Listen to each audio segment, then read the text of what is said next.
No vídeo de hoje, nós vamos comentar sobre a possibilidade do Kaido ter ajudado o Shanks a chegar mais rápido a Marineford. Será que isso pode acontecer? E se o Teach treinar seu corpo fisicamente e ficar blindão, será que ele fica muito mais forte? E qual o despertar de todos os Mugiwaras? Será que eles já despertaram?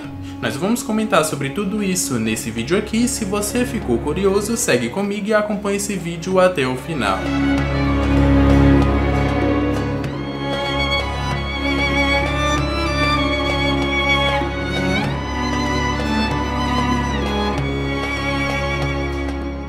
Fala galera, meu nome é Lucas, hoje eu tô aqui para responder algumas perguntas que vocês mandaram pra mim. Já sabe onde tem que mandar essas perguntas? Manda lá na comunidade, manda lá no meu Instagram também, pode até mandar nos dois locais. Antes desse vídeo começar, eu queria perguntar se vocês já assistiram esse vídeo aqui sobre o momento de terror do Luffy, onde ele se questionou se realmente deveria se tornar o rei dos piratas. Se você ainda não assistiu esse vídeo, assiste esse aqui até o final, que lá eu te relembro, e aí você pode assistir.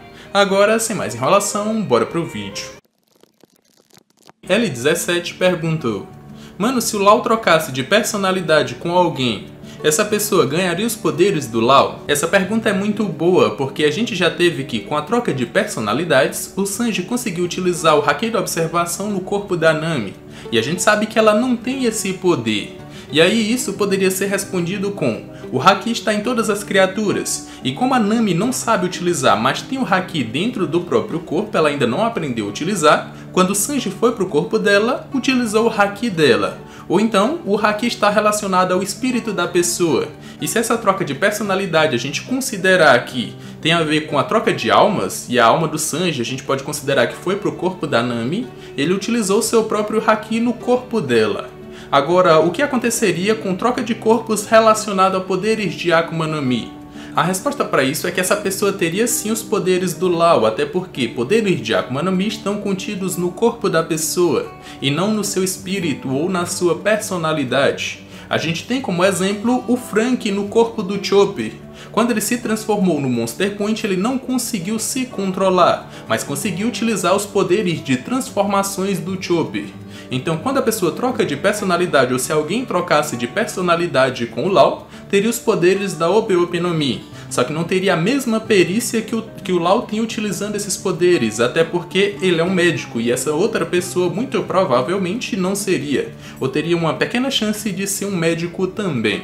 Otaku Views perguntou: Mano, quais são suas expectativas para o novo filme de One Piece? O que você acha que o Oda pode nos revelar nesse tão esperado filme? Na minha opinião, o Oda irá mostrar um pouco do passado do Shanks, depois da execução do Roger. E você, queria saber sua opinião. Bom mano, em relação aos mistérios do mundo de One Piece, eu tô com a expectativa bem baixa. Eu não acho que o Oda vá revelar alguma coisa que ele não revelou no mangá nesse filme aí. Eu sei que tá tendo uma onda de filmes que são canônicos, como o de Jujutsu Kaisen ou então de Demon Slayer, mas esses filmes são baseados em materiais originais, por isso são considerados canônicos. O Oda não vai revelar mistérios que ele ainda não revelou no mangá nesse filme, a menos que no começo dele tenha uma mensagem lá do Oda dizendo assim: não vou conseguir colocar todos os mistérios que eu quero dentro da obra, então supervisionei o roteiro desse filme e vocês podem considerá-lo canônico. A menos que tenha uma mensagem do Oda falando basicamente isso, nada ali pode ser considerado canônico, ou poucas coisas podem ser consideradas canônicas. E aí vem a pergunta: o que esse filme vai revelar? Qual a relação com o Shanks? Eu acho que o filme só está utilizando a imagem do Shanks, ou o hype dele, para que as pessoas vão assistir esse filme, mas o que realmente pode acontecer é que, sei lá, a vilã desse filme ou a ilha que os Mugiwaras vão estar nesse filme tem alguma coisa relacionada ao que o Shanks fez no seu passado. Vamos dizer que o Shanks tomou a ilha dessa vilã e aí ela jurou vingança contra ele. Os Mugiwaras só vão colher os resultados dessas ações do Shanks, mas nada relacionado a mistérios do mundo de One Piece. Eu não acho que vai ter. Eu acho que é mais um chamariz para que as pessoas vão assistir o Shanks com a expectativa de encontrar alguma coisa sobre ele, algum mistério seja revelado sobre ele. Mas eu acho que não vai ter nada disso. Minhas expectativas estão bem baixas. Gabriel Silva perguntou: Lucas, na batalha entre Aokiji e o Akainu, foi tão intensa que depois de tanto tempo, metade de Punk Hazard virou de magma e a outra de gelo. Nessa batalha, o Aokiji e o Akainu despertaram as Akuma no Mi deles. Se eu não me engano, quando a fruta desperta, ela transforma tudo ao seu redor no elemento da fruta. Bom, mano, muito provavelmente sim. As Akuma no Mi Logia, quando despertadas, ou tem um grande indício de que seja assim, elas acabam afetando o ambiente e transformando ele no elemento que o usuário controla. Mas diferente dos outros despertares, quando elas despertam, o ambiente muda completamente e fica permanentemente assim, não volta ao normal. Se vocês perceberem, quando o Doflamingo despertou lá em Dressrosa, ele transformou todo o ambiente em fios e controlava todos eles para atacar seus inimigos. Mas depois que ele foi derrotado, o poder se desfez. Os fios do Doflamingo da gaiola se desfizeram e até os do despertar também. Eles não ficaram lá para sempre. E aí nós temos que quando as Logias despertam, parece que esse é o diferencial. Eles transformam o ambiente ou mudam completamente o ambiente de determinada ilha e fica permanentemente assim.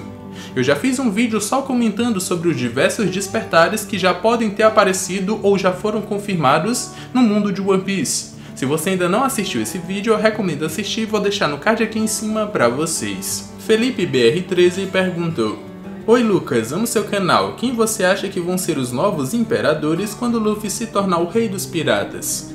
Eu acho que vão ser Kid, Katakuri, Boa Hancock e o Law. O que você acha? O que eu acho é que desses nomes que você citou, apenas 2 deles fazem sentido se tornarem os novos Yonkous.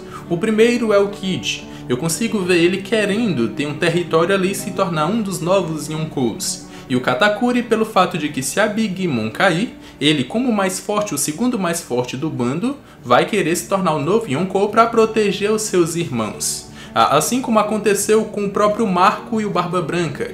Depois que o Tite matou o Barba Branca, ele não necessariamente se tornou o novo Yonkou no lugar do antigo.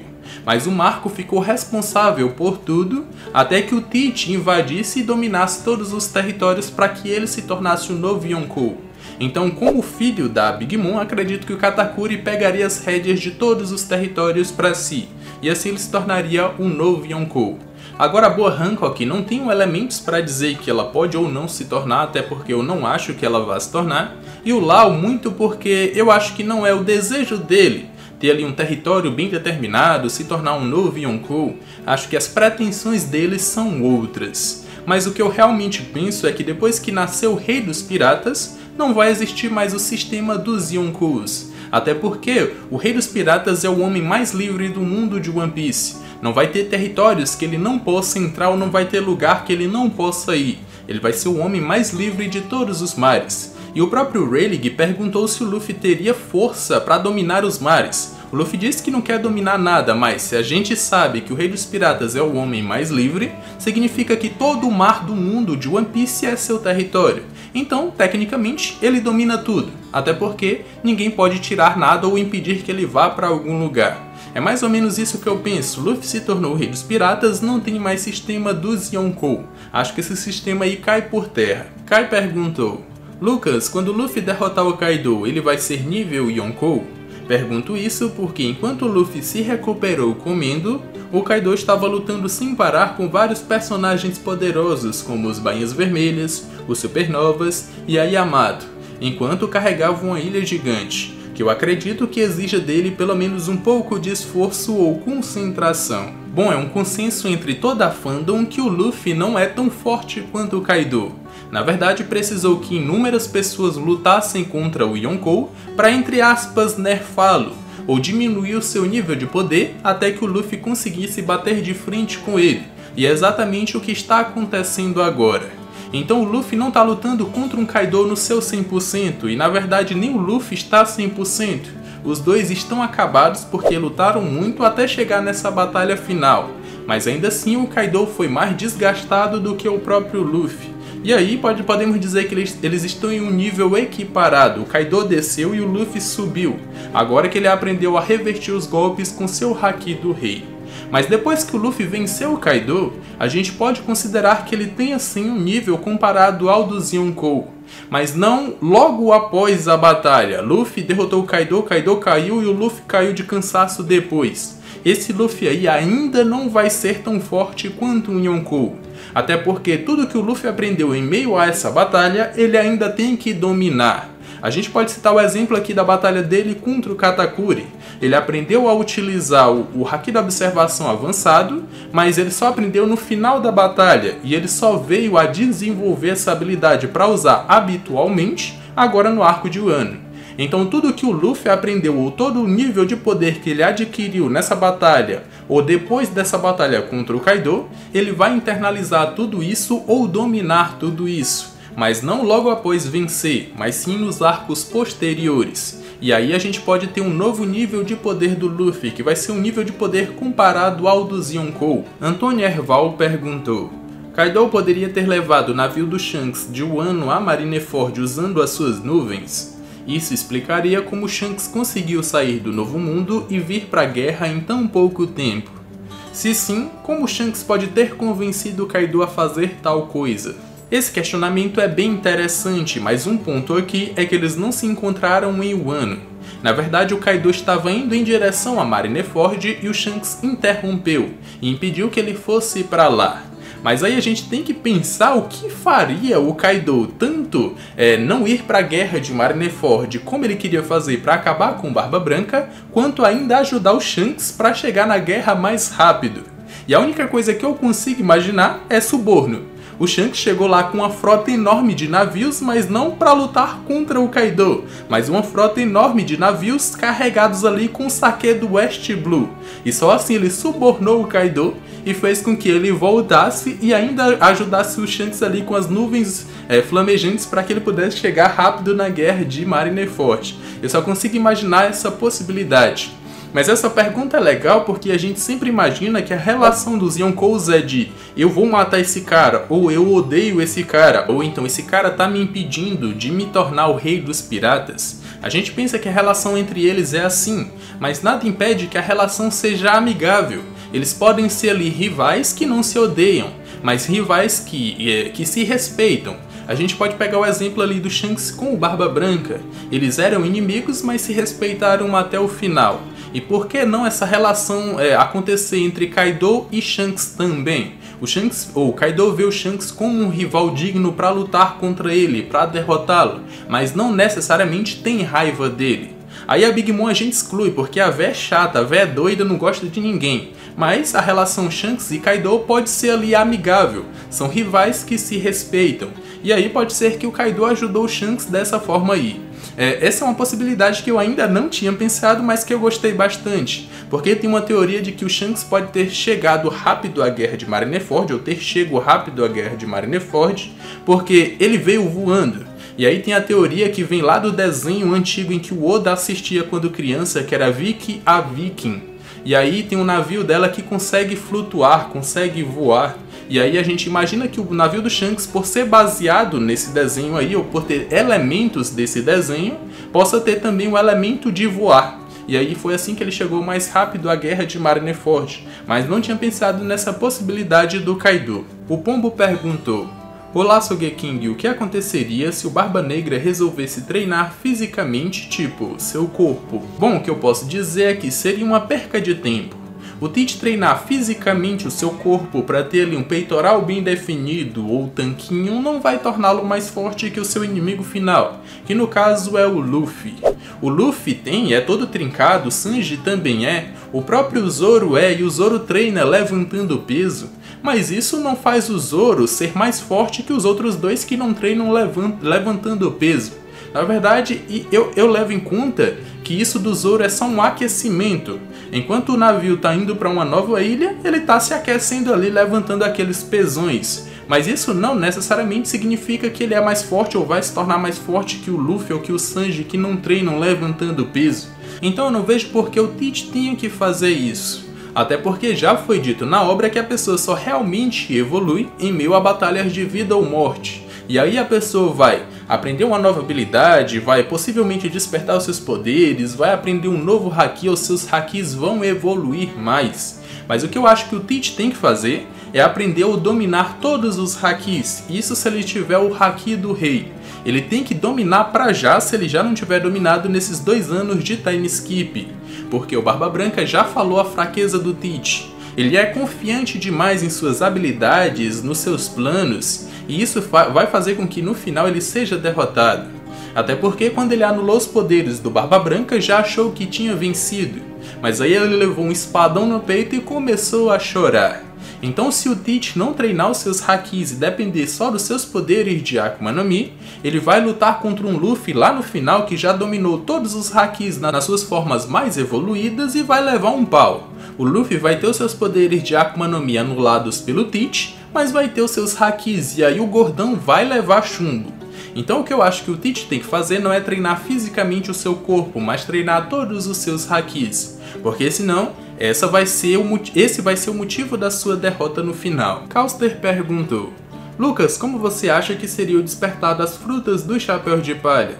Luffy, Robin, Yamato, Chopper e Brook. Por ser o despertar e por ser um poder que é considerado ali o poder superior, o estágio superior das Akuma no Mi, a gente acha que sempre que aparecer um despertar na obra, vai ser um poder bem chamativo, bem apelão, que vai funcionar de uma forma que não funcionava antes, e quando a gente vê, a gente vai notar que aquilo ali é um despertar, mas não necessariamente que tenha que ser assim. E se esses Mugiwaras que você já citou, ou pelo menos a maioria, já tiverem despertos e a gente ainda não percebeu? Começando com o mais fácil, nós temos o Chopper. Sua forma Monster Point é muito parecida com as bestas carcereiras lá de Impel Down. E se realmente for o despertar, ele não tem todos os poderes que aquelas bestas tinham, porque ele despertou de maneira artificial. Ele induziu seu corpo a isso comendo a Rumble Ball. Mas quando ele se transformar sem depender dessa droga aí, desse remédio, ele vai ter todo aquele poder daquelas bestas. Então ele já pode estar desperto. Nós vamos para a Robin. A Robin tem um poder que faz ou dá a capacidade dela criar membros do seu corpo em qualquer superfície. Mas depois do time skip a gente viu um controle absoluto do seu poder, onde ela consegue fazer até clones dela mesma. Imagina só o tamanho da perícia que ela tem que ter com essa Akuma no Mi para fazer 2 ou mais clones dela mesma para poder lutar. E a gente sabe que as partes da Robin que ela cria tem que ser em alguma superfície, mas os clones dela não necessariamente estão conectados a uma superfície. Estão conectados entre si, mas não a uma superfície. A Robin mostrou que com esse clone ela pode se infiltrar, como ela fez lá agora no Palácio do Shogun. Ela se infiltrou, procurou provas ou evidências, ou procurou as plantas lá da mansão do Shogun, e depois o seu corpo se desfez, mas não necessariamente estava fixado em um ponto. Isso aí pode ser considerado um despertar, esse estágio superior da Akuma no Mi da Robin, um controle superior dessa Akuma no Mi também. E aí a gente pula pro Brook, será que ele também já não está desperto? Porque necessariamente o seu poder só dava para ele a capacidade de ter mais uma vida. Mas como a sua alma voltou quando ele já era um esqueleto, agora ele ganhou a capacidade de controlar sua alma, e não só isso, ele ganhou mais poderes referentes a essa alma. Controlar almas dos poderes da Soru Soru no Mi, ele pode utilizar o congelamento, que a gente considera como do submundo, ainda na sua forma de alma, apareceu recentemente no mangá. Antes ele não fazia isso, ele não podia afetar as outras pessoas no seu estado de alma. Mas agora ele pode. Ele utilizou o congelamento só passando a sua alma por dentro de um corpo. Aconteceu recentemente. E aí a gente pula pro Luffy, que é o único que eu acho que ainda não está desperto, até porque todos os poderes que ele já utilizou fazem referência a ele se esticar. Nós temos ali o Gear Second, só pode acontecer porque os seus vasos sanguíneos são de borracha. O Gear Third, ele infla os seus ossos. No Gear Force, ele infla os seus músculos. E quando ele realmente vier a despertar, pode ser que ele transforme o ambiente em borracha. Ou toda coisa que ele tocar vai ter propriedades elásticas e ele pode utilizar de uma maneira genial, uma maneira diferente do que já foi utilizado em outros despertares, que foi só transformar o ambiente e controlá-lo para atacar o seu inimigo. O Luffy pode utilizar de uma maneira genial, como ele sempre é nas suas técnicas. E aí a Yamato ainda não é Mugiwara e ela tem uma zona mítica e a gente não sabe como é que vai funcionar. Maurício Animes perguntou: será que o traje da Germa 66 do Sanji foi destruído mesmo? porque ele já tinha aguentado um ataque do King na forma completa da Zoan dele e nem fez nada. Será que só um chute do Sanji foi o suficiente? Até porque o traje dos irmãos dele são feitos para luta, ou seja, para aguentar eles lutando sem ser destruído. Eu particularmente quero que esse traje ainda seja utilizado, sei lá, um Franky pegue ali o resto dele e atualize para outra pessoa utilizar, sei lá, o Sop. Não tô dando nenhuma ideia aqui pro Oda, mas eu gostaria que realmente fosse utilizado ou fosse reaproveitado em outra pessoa. Mas realmente tem cara de que foi destruído, o Sanji não vai mais utilizá-lo. Até porque o que ele destruiu não foi o traje em si. O traje realmente foi feito para ser resistente, para aguentar ataques muito poderosos. Mas o que o Sanji destruiu foi o dispositivo que ativa o traje. Se vocês perceberem, quando eles se transformam, o traje tem um formato de gosma e vai envolvendo a pessoa até se transformar no que a gente vê. Mas para isso tem o dispositivo que aquela lá tinha.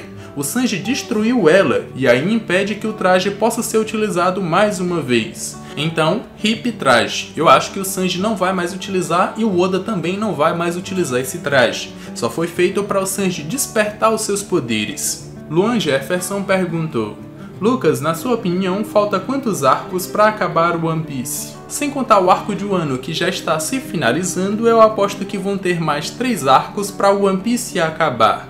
Vou dizer o nome de todos eles e os seus, entre aspas, vilões finais. Nós teríamos, depois do arco de Wano, o arco de Elbaf, onde é o sonho do Usopp e do Luffy irem pra lá. E muito provavelmente, esse aí é um território do Shanks, e pode ser até que o encontro dos piratas, dos Mugiwaras com os piratas do Ruivo aconteça por lá. E aí o Shanks seria esse, entre aspas, vilão do Luffy nesse arco aí.